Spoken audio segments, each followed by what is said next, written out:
Okay, तो ये वाला क्वेश्चन जो तुम देख रहे हो जिसमें हमें एक ओगेस फिले डिज़ाइन करना है कंक्रीट के लिए, ये थोड़ा मुश्किल है। लेकिन मैं इस वीडियो में अंत तक तुम समझ जाओगी कि कैसे करना है। और अगर कोई डिफ़िकल्टी आती है तो शर्माना मत हेल्प मांगने से। मैं कमेंट सेक्शन में लिख देना सिर्फ कि क्या डिफ़िकल्टी आ रही है, मैं तुम्हें हेल्प 100% कर दूंगा। तो सबसे पहले क्या करना है, तो क्वेश्चन समझ लो। यहाँ पे हमें एक ओगेस फिले डिज़ाइन करना है, लेकिन ओगेस फिले डिज़ाइन करने के लिए कुछ स्टेप से जाना पड़ेगा। तो पहले क्या कैलकुलेट करना है हमें, स्टेप 1 है कि एल ई या फिर एल डैश जिसे हम कहते हैं वो कैलकुलेट करना है। वो ये दोनों एक ही है, लेकिन कई जगह पे जो ये फॉर्मूला में एल ई यूज होता है तो कई जगह एल डैश। तो ये L E equal to L dash कर देना, equal to span into length.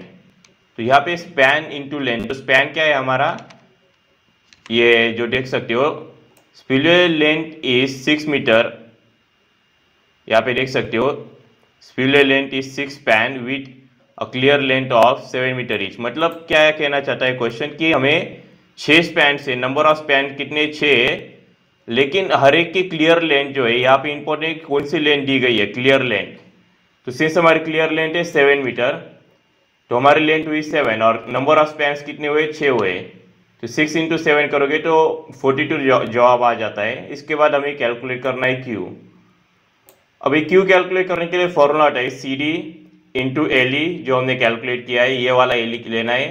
Length यहाँ पे जो हमें दी गई है ये नहीं लेनी, जो हमें न्यू लेंथ कैलकुलेट की है एल ई वो लेनी है, into H E raise to 3/2। अब यहाँ पे सी डी क्या होता है, तो सी डी जो है हमें हमेशा ही 2.2 ही लेना है अगर क्वेश्चन में नहीं दिया गया है। अगर सी डी स्पेसिफाई है, जैसे कि इस क्वेश्चन में तुम देख सकते हो कि सी डी का कुछ दिया नहीं गया है, तो हमें अज्यूम करके चलना पड़ता है कि वो 2.2 है, 2.2। और डिस्चार्ज क्यू जो है वो हमें क्या दिया गया है, यहाँ पे देख सकते हो डिजाइन डिस्चार्ज जो है वो 5530 मीटर क्यूब पर सेकंड है। तो इससे हमें एच ई की वैल्यू भी मिल जाएगी, क्योंकि हमने एल ई को यहाँ पे डाल दिया। तो मैं एक बार डाल के भी दिखा देता हूँ कि कैसे होता है, ताकि तुम्हें आसानी हो समझने के लिए। सॉरी,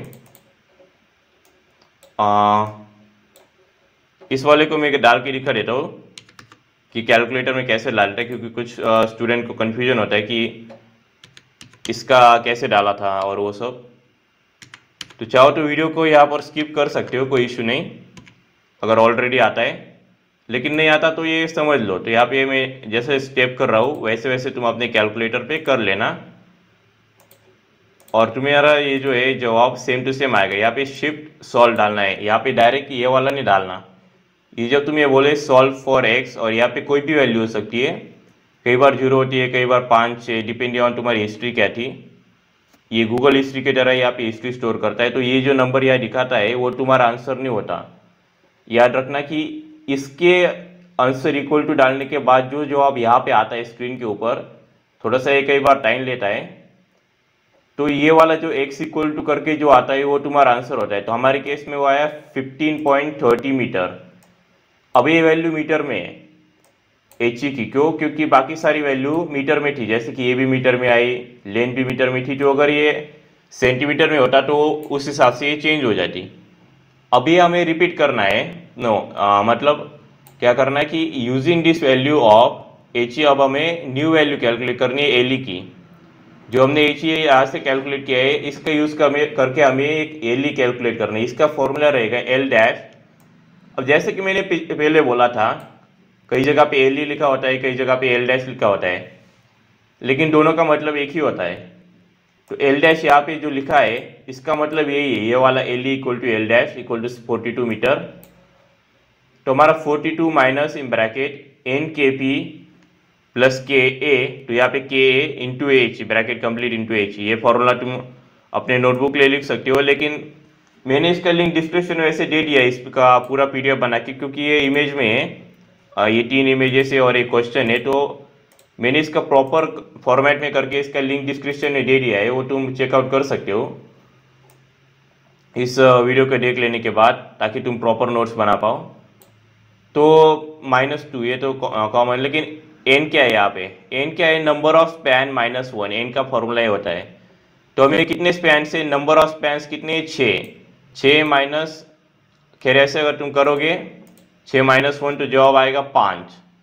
तो 5 इंटू 0.02। क्यों 0.02? क्योंकि केपी और के एक की वैल्यू ये कांस्टेंट रहती है। अगर अनलेस और अनटिल तुम्हें स्पेसिफाइड नहीं है के और केपी की वैल्यू, तो तुम्हें यही लेनी है, क्योंकि ये स्टैंडर्ड वैल्यू होती है कि जो हम यूज़ करते हैं इंजीनियरिंग में, सिविल इंजीनियरिंग में। तो केपी की वैल्यू 0.02 प्लस के की वैल्यू 0.2 इंटू एच ई हमने जो कैलकुलेट किया वो मीटर में यहाँ पर जो कैलकुलेट किया वो एच ई, और उसके बाद जो एल ई जो आएगा ये सब हमें कैलकुलेटर में पुट कर देना है। तो ये मैं अभी नहीं करूँगा क्योंकि वीडियो लंबा हो जाएगा, तुम्हें प्रैक्टिस कर सकते हो। इसके बाद अब हमें कैलकुलेट करना है एच ई अगेन, और ये वाला जो है एक और बार रिपीट होगा जो हमने एच ई कैलकुलेट किया है इसके बाद। तो अब हमें क्यू कैलकुलेट करना है, क्यू की वैल्यू वही होगी, सी डी की वैल्यू भी वही है। यहाँ पे चेंज सिर्फ एक वैल्यू होने वाली, वो है एल ई। तो ये गलती से जो है पिछले वाले एल ई की वैल्यू मत डालना, ये जो नए एल ई की वैल्यू कैलकुलेट की है 32.82 वो डाल लेना यहाँ पे, और फिर उससे हमें एच ई मिल जाएगा जो है 3 यहाँ पे मैंने जैसे यहाँ पे देख सकते हो किया था, ऐसे ही डालना है तुम्हें अपने कैलकुलेटर में x का वैल्यू। जो x जो आएगा ना तुम्हारा, वो तुम्हारा बेसिकली एच ही होगा। और कई बार अगर तुम शिफ्ट सॉल्व डालोगे तो कैसे हिस्ट्री तुम्हें दिखेगी, क्योंकि पिछले वाले का ये जवाब आया था। मेक श्योर करना कि ये वाला तुम ऐसा डायरेक्ट मत लिखो, क्योंकि ये जो है ये हिस्ट्री होती है जो तुमने पिछले वाले से सॉल्व किया था उसकी। तो खैर एच ही हमने कैलकुलेट ये तुम करके देख लेना, तो ये जवाब तुम्हारा आएगा 18.03। इसके बाद है अब हमें एक और बार, ये लास्ट स्टेप है, इसके बाद कुछ ये वाला एच ई एल ई नहीं आएगा। तो यहाँ पे once again using above value, मतलब पिछली वैल्यू जो थी एच ई की उसका यूज करके एल ई कैलकुलेट करना है। उसका वही formula again, L E equal to L dash minus, अब यहाँ पे एल डैश कौन सा लेना है, तो यहाँ पे एल डैश लेना है ये वाला जो फर्स्ट कैलकुलेट किया था, -2 इन ब्रैकेट एन क्या हुआ, नंबर ऑफ स्पैन -1। ये वाला वैल्यू ये सब सेम ही रहता है, फिर एच ही चेंज हो जाता है, मतलब यहाँ से लेके यहाँ तक का जो है वो सेम रहता है, सिर्फ एच ही चेंज हुआ। तो हमारा एल ई का वैल्यू आएगा 31.18। तो ये तो हमारा वैल्यू हो गया इसका। लेकिन अब हमें नेक्स्ट स्टेप क्या करनी है, क्यू का यूज कर, ये सारी वैल्यू यूज करके एच ही फिर से कैलकुलेट करना है। ये तुम्हें कब तक स्टेप करनी होती है, तो जो है मिनिमम तुम्हें ये जो कैलकुलेशन अगेन एंड अगेन करना पड़ता है वो सिर्फ इतनी बार ही करना पड़ता है, इससे ज़्यादा नहीं करना पड़ता। जितना मैंने किया है सिर्फ उतनी बार तुम्हें स्टेप रिपीट करनी पड़ती है, क्योंकि इससे होता है कि जैसे तुम देख सकते हो एच ई की वैल्यू जो है वो फिर बाद में डिफ्रेंशिएट करना, वेरी करना कम कर देती है। जैसे यहाँ पे 18.03 आया, यहाँ पे 15.30 था, लेकिन अब यहाँ पे देखोगे 18.66, मतलब हमें अब कंसिस्टेंट रिजल्ट मिलने चालू हो गए। तो ये हमारी प्रॉपर कांस्टेंट वैल्यू रहेगी। तो आगे हमें क्या कैलकुलेट करना है, डाउनस्ट्रीम प्रोफाइल यूजिंग ये वाला formula x raise to n equal to k in bracket h raise to n -1 into Y. तो ये क्या फॉर्मूला होता है, ये तुम लिख लेना, ये सिर्फ रटने का काम ही है, सिर्फ फॉर्मूला। अब यहाँ पे इंपॉर्टेंट क्या आता है, ये स्टेटमेंट जैसा यहाँ से लेके यहाँ तक मैंने जो लिखा है वही तुम्हें अपने नोटबुक पे लिखना है, कुछ चेंज करने की ज़रूरत नहीं है। इसका सीधा मतलब ये होता है कि हम अज्यूम कर रहे हैं कि ये अपस्ट्रीम फेस है, फेस को हम वर्टिकल अज्यूम कर रहे हैं, अपस्ट्रीम फेस को, और उससे हमें वैसे यहाँ से लेके यहाँ तक ही लिखना है। ये मैंने नोट में ऐसे डाला है, तो यहाँ से लेके यहाँ तक ही लिखना है। तो अपस्ट्रीम फेस को वर्टिकल अज्यूम करके हम मान रहे हैं कि k की वैल्यू 2 होगी और n की वैल्यू 1.85। तो ये n और ये k की वैल्यू जब तुम डालोगे तो तुम्हारा ये वाला जो है एच की वैल्यू भी डाल देना यहाँ पे, जो हमने प्रीवियसली कैलकुलेट की। तो ऐसा कुछ आ जाएगा। अगर इसको जब तुम सॉल्व करोगे, ऐसे मैं एक बार करता हूँ डेमोन्स्ट्रेशन के लिए।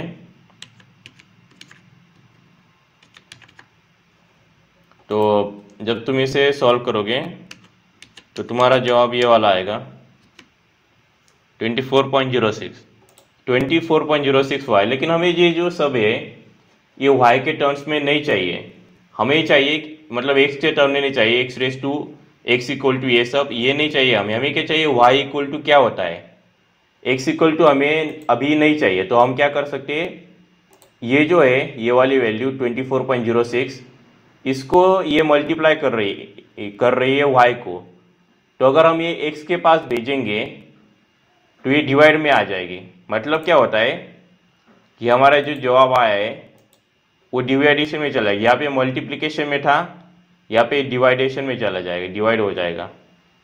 तो जब तुम ये कैलकुलेटर पे ऐसे डालोगे तो ये जवाब आएगा 0.04156। तो मिनिमम जो है तुम्हें जीरो के बाद, मतलब चाहे फर्स्ट जीरो या सेकेंड जीरो हो, उस थर्ड जीरो भी हुआ तो उसके बाद भी 3 नंबर लेने, उसके आगे के 3, तो 4, 1, 5 ये 3 मैंने ले लिए ताकि तुम्हारा आंसर कंसिस्टेंट और एक्यूरेट रहे। तो ये हमारा हुआ इक्वेशन 1। अब आते हैं इक्वेशन 2 की बारी। तो इसके लिए जो है the slope of downstream face of overflow section जो है हमें क्वेश्चन में दिया गया है, जो तुम देख सकते हो। तो स्लोप ऑफ डाउनस्ट्रीम कितना दिया गया है 0.75 h एस टू 1 वर्टिकल। ये जो h है इसका मतलब हॉरिजॉन्टल और 1 वर्टिकल होता है। तो अब ये जो है इसमें हमें क्या करना है dy/dx। अब यहाँ पे कुछ बार क्या होता है कि वो 0.h और v नहीं देते, यहाँ पे h और v देते नहीं है, वो क्या करते हैं सीधा 0.75/1 ऐसा कर देते हैं। कई बार ऐसा होता है और कई बार ऐसा भी होता है 1s to 0.75। तो इसमें तुम्हें याद रखना है कि कुछ भी हो जाए 1 जो है वो हमेशा ऊपर ही रहता है टॉप पे, और बॉटम पे जो रहता है डिवाइडेशन में वो दूसरा नंबर होता है। एक को छोड़ के जो भी दूसरा नंबर हो, चाहे वो 2 हो 0.5 हो, वो नीचे आएगा। और इसको जो है कोई यूनिट नहीं dy/dx को। तो अब हमें डिफरेंशिएट करना है, फर्स्ट इक्वेशन जो हमने कैलकुलेट किया उसको डिफरेंशिएट करना है। तो डिफरेंशिएशन क्या होता है dy/dx इक्वल टू जो हमारा इक्वेशन हमने कैलकुलेट किया है ये वाला। तो यहाँ पे सिंस हमारा जवाब यहाँ पे आया था 1.85, यहाँ पे जो तुम देख सकते हो x⁻1.85, तो हमने वैसे ही लिख लिया। तो तुम्हारा इसको ज़्यादा डिफरेंशिएशन वैसे ही M3 का रहता है और बहुत से बच्चों का ये ऑनलाइन भी गया है। तो इसके लिए मैं सीधा जुगाड़ बता देता हूँ। ये जो 1.85 यहाँ पे आया है या कोई भी नंबर आए वो सीधा यहाँ पे लिख लेना, क्योंकि डिफरेंशिएशन फिर वो बहुत मुश्किल हो जाता है। तो जो भी नंबर यहाँ पे आए वो 1.85 यहाँ लिख देना, और फिर बाद में ये पूरा टर्म लिख देना जो भी है तुम्हारा y इक्वल टू, और रेस टू 0.85 कर देना। क्योंकि ये मुझे भी अच्छी तरीके से नहीं पता कि इसे कैसे सॉल्व किया गया था, लेकिन मेरे एग्ज़ाम में मैं पास हो गया था ये फॉर्मूला यूज़ करके। तो दिस इज़ एक्यूरेट, ओके। तो यहाँ पे जो है 1 से इसको माइनस कर देना सिर्फ 0.85, क्योंकि सिंस हम वजन सेम ही करने वाले हैं तो इससे कुछ ज़्यादा फर्क नहीं आता। और इसको जो है dy/dx हमने क्या कैलकुलेट किया था 1.33, तो वो यहाँ पे पुट कर देना 1.33 इक्वल टू ये सब, और फिर इसे इन दोनों को जब सॉल्व करोगे तो ये वैल्यू आएगी। और x में जो है डिफरेंशिएशन जो है सिंस करोगे तो उसका x⁻0.85 आएगा, लेकिन सिंस उसका कुछ ज़्यादा ज़रूरत नहीं है करने की, सिर्फ इतना लिख दिया तो भी चलता है। तो x का वैल्यू हमें यहाँ से मिल जाएगा। अगर ये कैलकुलेटर में अगर डाल के दिखाऊं तो एक बार डाल के दिखा देता हूँ 1.33 इक्वल टू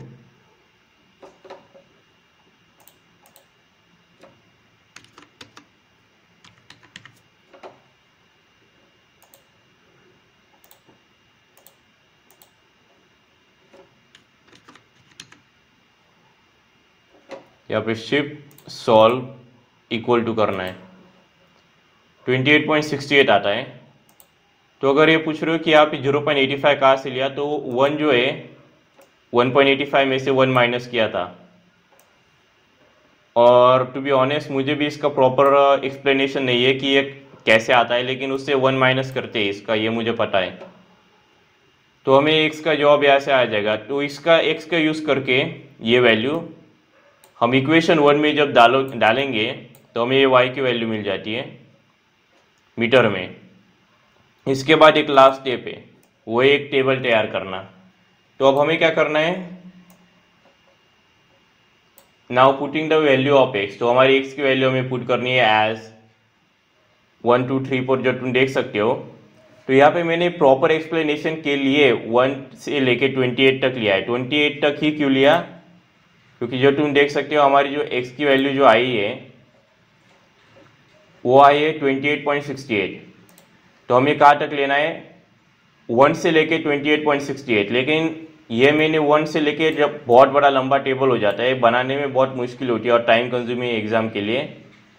तो तुम क्या कर सकते हो, ये जो एक के इंटरवल से लेने से अच्छा 5 के इंटरवल में ले सकते हो। 5 10 15 20 25 और 30 मत लेना, 28.8 जो लास्ट नंबर है वहाँ तक जाना है। तो 5 के इंटरवल पे ले लेना। 5 का इंटरवल मतलब सेफ भी होता है, एग्जामिनर को समझ में भी आता है।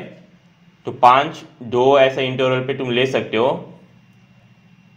तो इसके बाद जो है ये जो हमने x का इंटरवल ले लिया तो करस्पॉन्डिंग वैल्यू y की जो होगी वो हमने टेबल में शो की है। मतलब the corresponding value of y can be obtain as shown in table. तो y की वैल्यू कैसे ऑब्टेन करोगे, तो पहले ये लिख देना x इन मीटर, क्योंकि हमने मीटर में कैलकुलेट किया है, और y इन मीटर। तो अगर तुमने सेंटीमीटर में कैलकुलेट किया है तो उस हिसाब से एडजस्ट कर लेना इस सेंटीमीटर का। इसके बाद जो है x का ऑर्डिनेट हमने 1 डाला, मान लो तुमने 5 डाला था तो उस हिसाब से तुम्हें कैलकुलेट करना पड़ेगा। तो कैसे करते हैं, पहले जो y का फॉर्मूला था जो ये वाला था y इक्वल टू हमारे क्या आया था, ये वाला इक्वेशन 1। तो इक्वेशन 1 में तुम्हें जो है उस वैल्यू की जगह, मतलब उस x की वैल्यू की जगह वो तुम्हें अपना ऑर्डिनेट डालना है। सॉरी ये कॉल आ गया है, मैं रिकॉर्डिंग पॉज कर देता हूँ।